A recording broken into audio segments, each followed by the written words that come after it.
அங்கன்வாடியில் 7783 பணியாளர் பணியிடங்களை நேரடி நியமனம் மூலம் நிரப்ப தமிழ்நாடு அரசு அனுமதி அளித்து அரசாணை வெளியிட்டுள்ளது.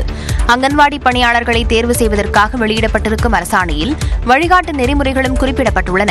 3886 அங்கன்வாடி பணியாளர்கள், 305 மினி அங்கன்வாடி பணியாளர்கள், 3592 அங்கன்வாடி உதவியாளர் பணியிடங்கள் என மொத்தம் 7783 பணியிடங்கள் நிரப்பப்பட உள்ளன. கல்வித் தகுதியாக அங்கன்வாடி மற்றும் மினி அங்கன்வாடி பணியாளர் வேலைக்கு 12ஆம் வகுப்பு தேர்ச்சி பெற்றிருக்க வேண்டும் என்றும், அங்கன்வாடி உதவியாளர் பணிக்கு 10ஆம் வகுப்பு தேர்ச்சி பெற்றிருக்க வேண்டும் எனவும் தெரிவிக்கப்பட்டுள்ளது.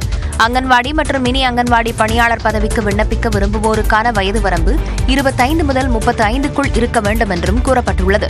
பட்டியல் மற்றும் பழங்குடியின வகுப்பினர், ஆதரவற்ற விதவை மற்றும் கணவரால் கைவிடப்பட்டவர்களுக்கு கூடுதலாக 5 ஆண்டு விலக்கும் அளிக்கப்பட்டுள்ளது. சென்னை கடற்கரை முதல் செங்கல்பட்டு வரை விரைவில் அறிமுகமாகவிருக்கும் ஏசி ரயில் சேவையின் அட்டவணை குறித்த தகவல் வெளியாகியுள்ளது. இந்த மாத இறுதிக்குள் சென்னையில் முதல் முறையாக புறநகர் ஏசி ரயில் சேவைகள் இயக்க தெற்கு ரயில்வே முயற்சிகளை செய்து வருகிறது. 12 பெட்டிகளை கொண்டதாக இந்த புறநகர் ஏசி ரயில்கள் இயக்கப்பட உள்ளன. திட்டமிடப்பட்டுள்ள அட்டவணையில் காலை 7 மணி, பகல் 3:45 மணி, இரவு 7:35 ஆகிய 3 சேவைகள் சென்னை கடற்கரையிலிருந்து செங்கல்பட்டு வரை இயங்கும் என்று தகவல் வெளியாகியுள்ளது.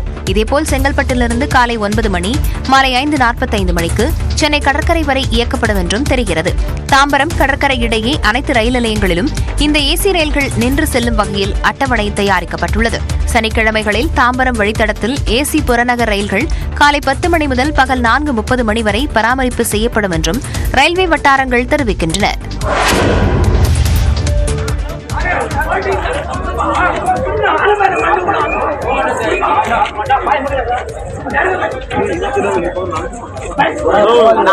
வேலூர் மாவட்டம் குடியாத்தம் அரசு மருத்துவமனையில் கட்டடப்பணியின் போது மண் சரிவில் சிக்கிய தொழிலாளி பாதுகாப்பாக மீட்கப்பட்டார். குடியாத்தம் பேருந்து நிலையம் அருகே தலைமை மருத்துவமனையில் கட்டடப் பணிகள் 50 கோடி ரூபாய் மதிப்பில் நடைபெறுகின்றன.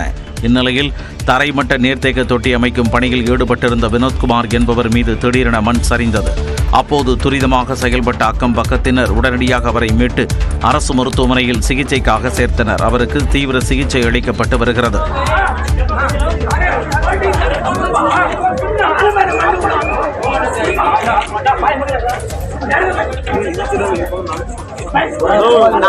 மண் சரிவு சம்பவம் குறித்து குடியாத்தம் நகர காவலர்கள் விசாரணை நடத்தி வருகின்றனர்.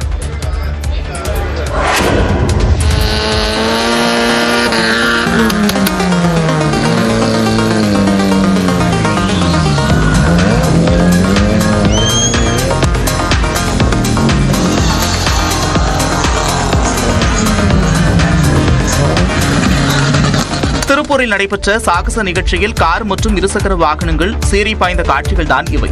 தனியார் கல்லூரியில் நடைபெற்ற நிகழ்ச்சியில் கோவை உள்ளிட்ட பல்வேறு பகுதிகளைச் சேர்ந்த 50க்கும் மேற்பட்ட சாகச பிரியர்கள் கலந்து கொண்டனர். மாருதி 800 முதல் மினி கூப்பர், BMW வரையிலான கார்களையும் அதிக RPM திறன் கொண்ட இருசக்கர வாகனங்களையும் இருபாலரும் ஓட்டி சாகசம் நிகழ்த்தினர்.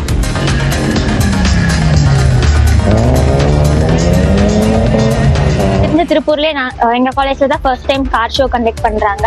எங்களுக்கு இது வரைக்கும் டிவில தான் நாங்க கார் ஷோஸ் எல்லாமே பார்த்திருக்கோம். ஃபர்ஸ்ட் டைம் லைவா பாக்குறதுக்கு ரொம்ப எக்ஸைட்டிங்கா இருக்கு. நிகழ்ச்சியை காண தங்களிடம் 150 ரூபாய் கட்டணம் வசூலிக்கப்பட்டதாக மாணவர்கள் வேதனை தெரிவித்தனர். மதுரை மாவட்டம் வாடிப்பட்டி பகுதியில் கழிவுநீர் குழாயில் விழுந்து ஒரு குழந்தை இறந்த நிலையில் மற்றொரு குழந்தை ஆபத்தான நிலையில் சிகிச்சை பெற்று வருகிறது. வாடிப்பட்டியை அடுத்த நெருஞ்சிப்பட்டியைச் சேர்ந்த கட்டட தொழிலாளர்கள் சந்தன கருப்பு, கிருஷ்ணவேணி இவர்களது 2 குழந்தைகளும் வீட்டின் அருகே விளையாடிக் கொண்டிருந்தன. அப்போது அங்கு உள்ள மூடப்படாத கழிவுநீர் குழியில் 2 குழந்தைகளும் தவறுதலாக விழுந்துவிட்டன. தகவல் அறிந்து பதறி அடித்து ஓடி வந்த அக்கம் பக்கத்தினர் 2 குழந்தைகளை மீட்டு வாடிப்பட்டி அரசு மருத்துவமனைக்கு கொண்டு சென்றனர். இதில் 4 வயது குழந்தை கேசவன் பரிதாபமாக உயிரிழந்தது. இதையறிந்த குழந்தையின் உறவினர்கள் கதறி அழுதது கண்கலங்கச் செய்தது.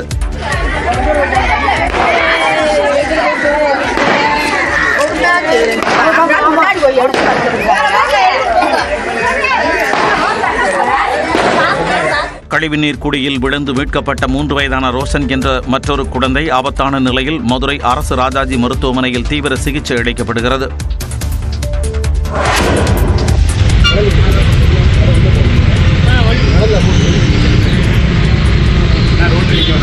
தாவேகா மாவட்ட செயலாளர் மரணமடைந்த நிலையில் அவரின் உடலை காண சென்றபோது அக்கட்சியின் பொதுச் செயலாளர் ஆனந்த் காரிலிருந்து இறங்கும் முன்பு கண்ணீர் சிந்திய காட்சி இது. தாவேகவின் திருநெல்வேலி வடக்கு மாவட்ட செயலாளராக அறிவிக்கப்பட்டவர் ஷாஜி என்கிற அந்தோணி சேவியர். இவர் அண்மையில் சென்னை பனையூரில் உள்ள கட்சி அலுவலகத்துக்கு சென்றுவிட்டு அதன் பிறகு ஸ்ரீபெரும்புதூர் கம்பர் தெருவில் உள்ள நண்பர் வீட்டில் தங்கியிருந்தார். ஷாஜிக்கு திடீரென மாரடைப்பு ஏற்பட்டுள்ளது. மருத்துவமனைக்கு அழைத்துச் செல்லும் வழியிலேயே அவர் உயிரிழந்தார். அவரின் உடல் ஸ்ரீபெரும்புதூர் அரசு மருத்துவமனை பிணவரையில் வைக்கப்பட்டது. தகவலறிந்து அங்கு சென்ற அக்கட்சியின் பொதுச் செயலாளர் ஆனந்த் கண்ணீர் சிந்தினார்.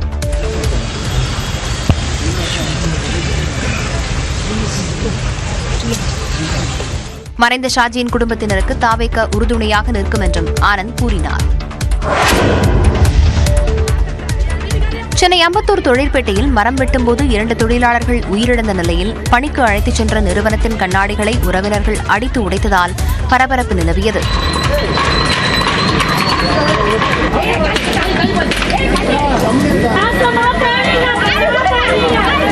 தொழிற்பேட்டையில் இயங்கி வரும் தனியார் நிறுவனத்தின் அருகே மரங்களை வெட்ட தண்டபாணி என்பவர் மூலமாக 5 பேர் மரம் வெட்டும் பணிகளில் ஈடுபட்டனர். முன் அனுபவம் இல்லாத நபர்களை வைத்து மரம் வெட்ட முயன்றபோது மரம் சாய்ந்ததில் தங்கராஜ், விஜயகுமார் ஆகிய 2 ஒப்பந்த தொழிலாளர்கள் சம்பவ இடத்திலேயே உயிரிழந்தனர்.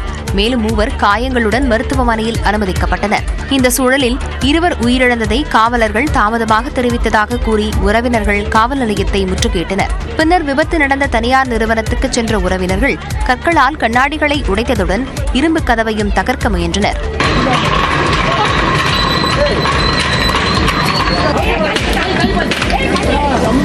எங்க வீட்டுக்காருக்கு மரம் வெட்டவே தெரியாது. மரம் வெட்ட சொல்லி அங்கே கூட்டிட்டு போய் என்ன நடந்தது ஏது நடந்ததுன்னு எங்களுக்கு தெரியல. எது கேட்டாலும் மழுப்பி பேசுறாங்க. எங்களுக்கு ஒண்ணுமே தெரியல. எங்களோட வாழ்வாதாரமே அவரை நம்பிதான் இருக்கு. இப்போ அவரோட உயிரே போயிடுச்சு. நான் இந்த பச்சை குழந்தைய வச்சு நான் எப்படிங்க எனக்கு கலந்தள்ளுவேன்? ஒப்பந்த தொழிலாளர்கள் 2 உயிரிழந்த நிலையில் நிறுவன மேலாளர் மற்றும் மேற்பார்வையாளரை காவலர்கள் கைது செய்துள்ளனர். இந்த சம்பவத்தில் உரிய நடவடிக்கை எடுப்பதாக காவலர்கள் உறுதியளித்ததை அடுத்து உறவினர்கள் கலைந்து சென்றனர்.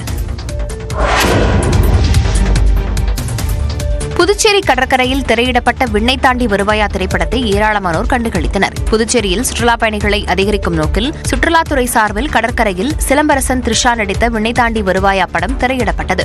இதை சுற்றுலாப் பயணிகள் ஆர்வத்துடன் கண்டு ரசித்தனர்.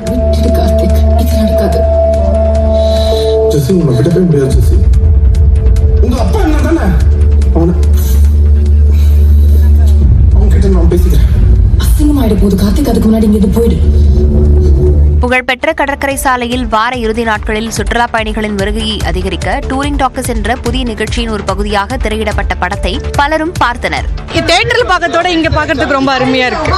ரொம்ப என்ஜாய் பண்ணி பார்க்குறோம். நாங்கள் இங்கே உட்காந்துட்டு நல்ல காற்று வாங்கிட்டு இது பார்க்கறதுக்கு நல்லா இருக்கு. സൂപ്പറായിരുന്നു. ബിക്കോസ് ഫസ്റ്റ് ടൈം ഞങ്ങൾ എന്നുവെച്ചാൽ കേരള കാണിക്കുന്നുണ്ടല്ലോ. അതുകൊണ്ട് we are so happy to see this. சுற்றுலா பயணிகளுக்கு சிம்பு ரசிகர்கள் சார்பில் தண்ணீர் பாட்டில்களும் பிஸ்கெட்டுகளும் வழங்கப்பட்டன.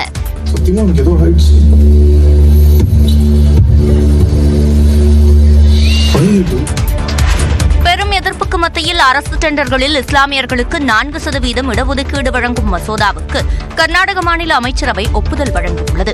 கர்நாடகாவில் அரசு ஒப்பந்தங்கள் மற்றும் டெண்டர்களில் பட்டியலின மக்கள் மற்றும் பிற்படுத்தப்பட்ட வகுப்பினருக்கு ஏற்கனவே இடஒதுக்கீடு வழங்கப்பட்டு வருகிறது. அதாவது பொது கொள்முதல் சட்ட வெளிப்படைத்தன்மையின் கீழ் வகைமை 1, வகைமை 2 என 2 பிரிவுகளில் இடஒதுக்கீடு வழங்கப்பட்டு வருகிறது. இதில் கூடுதலாக வகைமை 2B சேர்க்கப்பட்டு முஸ்லிம்களுக்கு 4% இடஒதுக்கீடு கொண்டுவரப்படும் என்று சட்டப்பேரவையில் அம்மாநில அரசு தெரிவித்துள்ளது. அதன்படி 1 கோடி ரூபாய் வரையிலான அரசு ஒப்பந்தங்களில் முஸ்லிம்களுக்கு 4% இடஒதுக்கீடு வழங்கப்படும். இதற்கு பாஜகவினர் கடுமையாக எதிர்ப்பு தெரிவித்து வந்தனர். ஆனால் அதையும் மீறி அரசு ஒப்பந்த பணிகளில் இஸ்லாமியர்களுக்கு 4% இடஒதுக்கீடு வழங்கும் வகையிலான சட்ட மசோதாவை கொண்டுவர கர்நாடக அமைச்சரவை ஒப்புதல் அளித்துள்ளது. மகளிர் பிரீமியர் லீக் 3வது தொடரில் டெல்லி அணியை 8 ரன்கள் வித்தியாசத்தில் வீழ்த்தி மும்பை அணி 2வது முறையாக சாம்பியன் பட்டத்தை தட்டிச் சென்றது. கடந்த 2023ஆம் ஆண்டு முதல் ஆடவர் IPL கிரிக்கெட் போட்டி போலவே மகளிர் பிரீமியர் லீக் போட்டிகள் நடத்தப்பட்டு வருகின்றன. கடந்த மாதம் 14ஆம் தேதி தொடங்கிய நடப்பாண்டு போட்டித் தொடரில் மும்பை, உத்தரப்பிரதேசம், பெங்களூரு, டெல்லி, குஜராத் உள்ளிட்ட 5 அணிகள் மோதின. இந்நிலையில் புள்ளிப்பட்டியலில் அதிக புள்ளிகள் பெற்ற டெல்லி மற்றும் மும்பை அணிகள் இறுதிப் போட்டியில் பல பரீட்சை நடத்தின. மும்பை பிரபோன் மைதானத்தில் நடந்த இறுதிப் போட்டியில் டெல்லி அணி டாஸ் வென்று முதலில் பந்து வீசியது. முதலில் விளையாடிய ஹர்மன்பிரீத் தலைமையிலான மும்பை அணி 20 ஓவர்கள் முடிவில் 7 விக்கெட் இழப்பிற்கு 149 ரன்கள் எடுத்தது. ஹர்மன்பிரீத் கவுர் 66 ரன்கள் எடுத்தார். 150 ரன்கள் எடுத்தால் வெற்றி என்ற இலக்குடன் களமிறங்கிய டெல்லி அணி வீராங்கனைகள் அடுத்தடுத்து பெவிலியன் திரும்பி ரசிகர்களை அதிர்ச்சி அடையச் செய்தனர். 20 ஓவர்களின் முடிவில் 9 விக்கெட் இழப்பிற்கு 141 ரன்கள் எடுத்து டெல்லி அணி தோல்வியடைந்தது. 8 ரன்கள் வித்தியாசத்தில் வென்ற மும்பை அணி மகளிர் பிரீமியர் லீக் வரலாற்றில் 2வது முறையாக சாம்பியன் பட்டத்தை தட்டிச் சென்றது. SpaceX நிறுவனத்தின் ஸ்டார்ஷிப் விண்கலம் அடுத்த ஆண்டு இறுதியில் செவ்வாய் கிரகத்தில் தரையிறங்கும் என்று அதன் நிறுவனர் எலான் மஸ்க் அறிவித்துள்ளார். SpaceX நிறுவனத்தின் 23ஆம் ஆண்டு விழாவையொட்டி எலான் மஸ்க் இந்த அறிவிப்பை வெளியிட்டுள்ளார். மேலும் SpaceX நிறுவனம் உருவாக்கியுள்ள ஆப்டிமஸ் என்ற ரோபோவும் SpaceX விண்கலத்தில் பயணம் செய்யும் என்றும் அவர் அறிவித்துள்ளார். ஸ்டார்ஷிப் வெற்றிகரமாக அடுத்த ஆண்டு தரையிறங்கினால் 2029இல் மனிதர்களை செவ்வாய் கிரகத்துக்கு அழைத்துச் செல்லவும் திட்டமிடப்பட்டிருப்பதாக மஸ்க் குறிப்பிட்டுள்ளார்.